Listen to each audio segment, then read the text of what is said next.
Assalamualaikum warahmatullahi wabarakatuh. Kami dari kelompok 6 PTPC akan mempresentasikan praktikum produksi ternak perah acara 1 Anatomi Ambing, Biosintesis Susu dan Komponen Susu. Materi anatomi ambing akan dijelaskan oleh Yulaika dan Irgi. Halo teman-teman, Assalamualaikum warahmatullahi wabarakatuh. Perkenalkan, nama saya Irgi Adani Rawaneli. Di sini saya akan menjelaskan bagian-bagian eksternal pada ambing. Ada apa aja sih bagian-bagian eksternal pada ambing? Bagian eksternal pada ambing terdiri dari vein membran, outer wall, suspensory ligament, dan puting. Masing-masing contoh berikut memiliki fungsi tersendiri. Vein membran. Vein membran sapi perah terdiri dari dua kuartir, kuartir depan dan belakang, yang dipisahkan oleh lapisan tipis.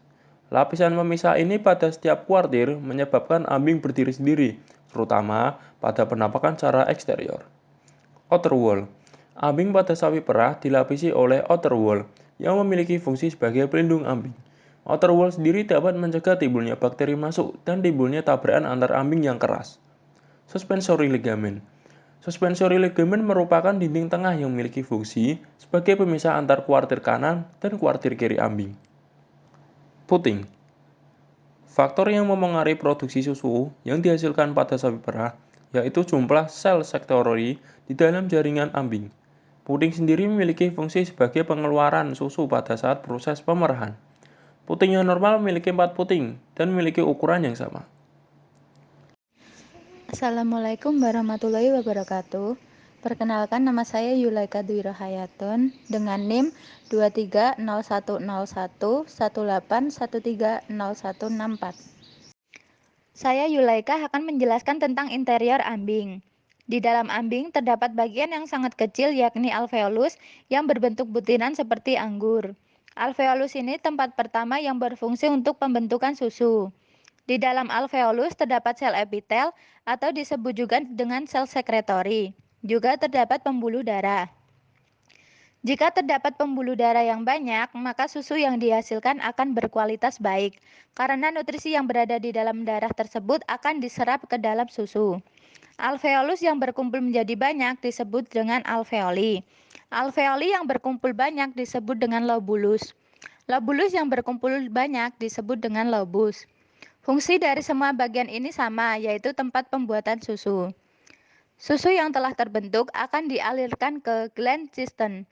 Bagian ini berbentuk seperti ruangan atau kantong yang berfungsi untuk penampungan susu sementara sebelum nantinya akan diperah. Selanjutnya masuk ke bagian puting. Pada bagian puting ini terdapat beberapa bagian, yaitu anular fold, teat cistern, teat meatus, dan strek kanal. Anular fold mempunyai fungsi untuk menahan susu agar tidak tumpah ketika susu tidak diperah. Bagian ini berbentuk seperti cincin yang akan menyegel susu. Teat cistern adalah bagian yang berfungsi untuk penampungan susu sebelum diperah, karena bagian ini juga berbentuk ruangan kecil. Teat meatus adalah bagian dari puting yang akan mengalirkan susu dari teat cistern menuju ruang bebas. Lalu di bagian strek kanal, bagian ini berfungsi untuk pengeluaran susu. Di dalam strek kanal, terdapat membran halus berlipat-lipat yang berfungsi untuk memblokade susu dan menghalau mikroba yang akan masuk. Assalamualaikum warahmatullahi wabarakatuh. Perkenalkan, nama saya Laili Nur Maulida dengan NIM 130156. Saya Laili Nur Maulida akan mempresentasikan biosintesis protein susu pada ternak ruminansia. Bahan pakan yang masuk di dalam rumen terdapat N protein dan N bukan protein. N protein akan terbagi menjadi protein yang dapat terurai dan tidak dapat terurai. Protein yang terurai akan mengalami proses proteolitis, yaitu pemecahan protein menjadi polipeptida. Peptida akan dipecah lagi menjadi asam amino yang lebih kecil. Asam amino akan teruraikan menjadi amonia sebagai bahan pakan untuk mikroba yang ada di dalam rumen. Sedangkan amonia yang tidak dimanfaatkan untuk sintesis protein mikroba dibawa ke hati melalui vena dan diubah menjadi urea. Urea yang terbentuk masuk ke dalam rumen melalui saliva dan dinding rumen atau dikeluarkan melalui urin. Kemudian, protein yang tak terurai akan langsung masuk ke dalam usus halus.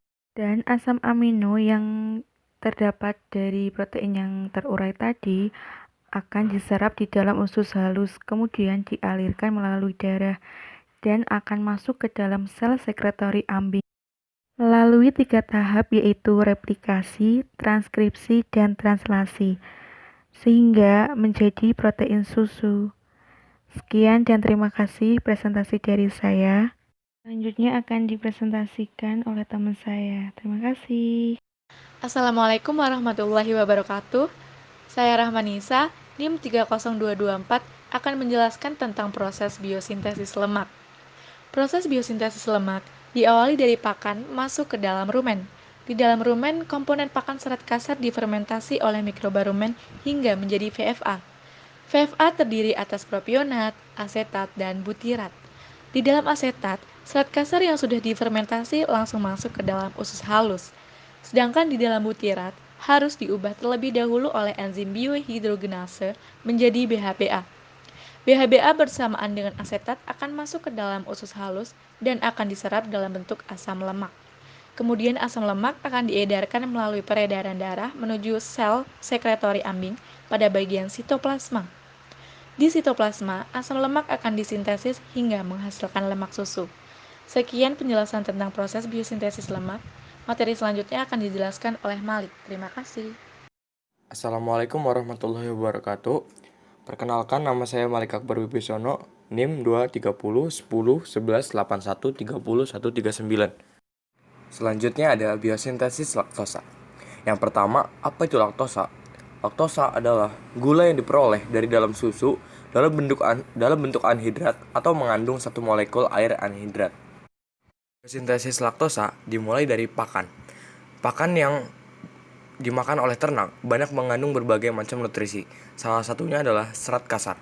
Serat kasar yang telah masuk rumen akan difermentasi sehingga menghasilkan menjadi VFA atau volatile fatty acid. VFA sendiri terbagi menjadi 3 bagian, yaitu asetat, propionat, dan juga butirat. Namun pada biosintesis laktosa, komponen utamanya adalah propionat. Propionat akan menuju ke dalam hati untuk disintesis menjadi glukosa, atau yang biasa disebut dengan gluconeogenesis. Glukosa yang telah terbentuk akan diedarkan oleh darah melalui sel sekretory yang berada pada aparatus Golgi. Lalu, glukosa yang berada dalam aparatus Golgi akan disintesis menjadi laktosa susu. Assalamualaikum warahmatullahi wabarakatuh.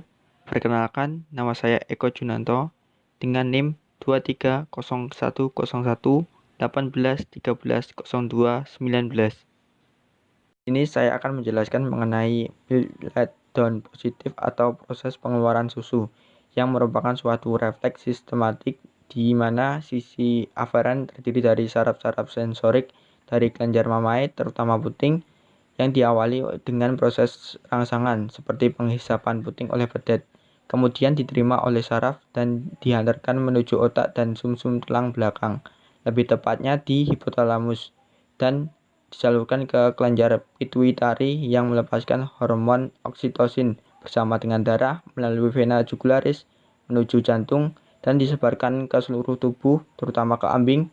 Darah yang masuk disintesis dan diekskresikan oleh sel epithel pada alveoli bagian lumen, menghasilkan susu yang mengalir ke saluran yang lebih luas, yaitu gland cistern.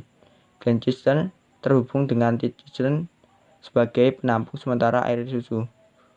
Setelah ditampung, menuju ke sphincter dan berakhir di straight canal. Perkenalkan, nama saya Rahmat Siddiq, NIM 130105.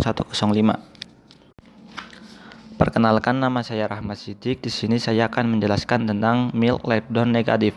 Milk letdown negatif merupakan kondisi di mana ternak tidak mengeluarkan susu. Hal tersebut dapat terjadi karena ternak mendapat stimulus atau rangsangan bisa berupa rasa sakit maupun stres. Rangsangan tersebut kemudian akan ditangkap oleh spinal cord berupa impuls. Spinal cord akan memerintahkan kelenjar adrenal yang terletak di atas ginjal untuk menghasilkan hormon epinefrin. Hormon epinefrin kemudian masuk ke dalam vena jugularis, kemudian masuk menuju jantung. Di dalam jantung, hormon epinefrin akan dipompa melalui aorta menuju arteri pudenda interna dan arteri pudenda eksterna. Di dalam arteri tersebut, hormon epinefrin menyebabkan penyempitan pembuluh darah sehingga hormon oksitosin tidak bisa masuk ke dalam sel sekretory, lumen, dan gland sistem. Nah, hal tersebutlah yang menyebabkan susu tidak keluar. Terima kasih. Assalamualaikum warahmatullahi wabarakatuh. Perkenalkan, nama saya Reza Bagus Butiarto, NIM 230101181265. Saya di sini akan menjelaskan tentang uji berat jenis susu. Uji berat jenis susu merupakan salah satu model pengujian susu secara fisik.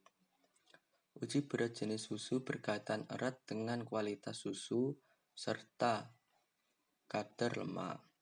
Semakin tinggi berat jenis susu, maka semakin tinggi kadar lemaknya. Alat yang digunakan untuk mengukur berat jenis susu bernama laktodensimeter. Dalam pengujian berat jenis susu ini menggunakan metode dengan cara menghomogenkan komponen susu pagi dan komponen susu sore. Alat dan bahan yang dibutuhkan yaitu susu, gelas ukur, dan laktodensimeter. Langkah pertama, kita menghitung komponen pagi dengan rumus produksi pagi dibagi total produksi dikali 400 ml. Setelah itu menghitung komponen susu sore dengan cara 400 ml dikurangi komponen pagi. Setelah kita menghitung, kita tuangkan susu pagi dan susu sore tersebut ke dalam gelas ukur. Diusahakan susu tersebut lebih tinggi dibandingkan alat laktodensimeter tersebut. Setelah itu kita homogenkan. Setelah dihomogenkan, kita celupkan alat laktodensimeter tersebut ke dalam gelas ukur yang berisi susu. Setelah kita celupkan, perlahan-lahan diamkan hingga stabil. Setelah stabil, kita dapat mencatat suhu dan berat jenis terukur. Suhu berada di paling atas dan di bawahnya terdapat berat jenis terukur. Setelah kita mencatat, kita dapat mengukur berat jenis susu dengan cara memasukkannya ke dalam rumus. Berat jenis susu dapat diketahui melalui berat jenis terukur dikurangi kurung buka 27,5 dikurangi T kurung tutup dikali 0,0002. Jika hasil berat jenis susu tinggi, maka kadar lemak yang ada di dalam susu tersebut tinggi. Begitu juga sebaliknya. Sekian presentasi dari saya. Jika ada kesalahan, mohon maaf. Wassalamualaikum warahmatullahi wabarakatuh. Assalamualaikum warahmatullahi wabarakatuh. Perkenalkan, nama saya Rama Agung Santoso dengan NIM 30217. Saya dari kelompok 6 PTPC. Assalamualaikum warahmatullahi wabarakatuh. Sebelumnya perkenalkan, nama saya Rama Agung Santoso. Saya akan menjelaskan tentang komponen yang ada di dalam susu. Susu terdiri dari dua komponen utama, yaitu air dan total solid. Total solid sendiri terdiri dari dua komponen, yaitu solid non-fat dan juga lemak. Solid non-fat terdiri dari beberapa komponen seperti laktosa, protein, vitamin dan mineral, non-nitrogen protein, serta enzim dan hormon. Penjelasan tentang komponen susu yaitu yang pertama adalah air. Air merupakan pelarut bagi komponen susu yang dapat larut atau membentuk suspensi. Yang kedua adalah total solid, yang merupakan berat kering partikel tersuspensi pada susu yang tidak larut dalam air. Total solid sendiri terdiri dari lemak dan solid non-fat. Lemak merupakan zat padat yang terdapat pada globula lemak dengan luas permukaan yang besar, sedangkan solid non-fat merupakan zat padat bukan lemak dalam susu. Solid non-fat terdiri dari beberapa komponen. Komponen pertama adalah laktosa. Laktosa merupakan bentuk disakarida dari karbohidrat yang dipecah menjadi bentuk sederhana, yaitu galaktosa dan glukosa. Penjelasan selanjutnya akan dijelaskan oleh Sanggar. Terima kasih. Perkenalkan, nama saya Sanggar Wulandari, NIM 231010118 130 dari kelompok 6C. Saya Sanggar Wulandari akan menjelaskan komponen susu. Pertama, protein. Protein terdiri atas 80% kasein, 20% whey protein, serta non-protein nitrogen. Dalam 80% kasein tercampur 3 komponen yaitu alfa kasein, beta kasein, serta gamma kasein. Kasein bersifat amfoter yaitu bereaksi pada asam maupun basa. Kemudian whey protein merupakan cairan yang tertinggal setelah kasein diendapkan dengan penambahan enzim. Terdiri atas beta-laktoglobulin, alfa-laktoglobulin, serum albumin, imunoglobulin, minor protein, dan enzim. Memiliki sifat tidak stabil dan mudah mengendap karena panas. Lalu non-protein nitrogen merupakan produk akhir dari pertukaran N dalam susu. Kedua, mineral. Mineral dalam susu yang banyak ditemukan yaitu Ca, Mg, Na, K, ion fosfat, serta Cl. Kandungan mineral susu ini tergantung persediaan mineral dalam tubuh hewan. Ketiga, vitamin. Susu mengandung vitamin A, B1, B2, B12, C, serta vitamin larut dalam lemak yaitu ADEK. Vitamin larut lemak ini tergantung pakan yang diberikan. Sekian presentasi dari kelompok kami. Apabila ada kurang lebihnya, kami mohon maaf. Terima kasih dan wassalamualaikum warahmatullahi wabarakatuh.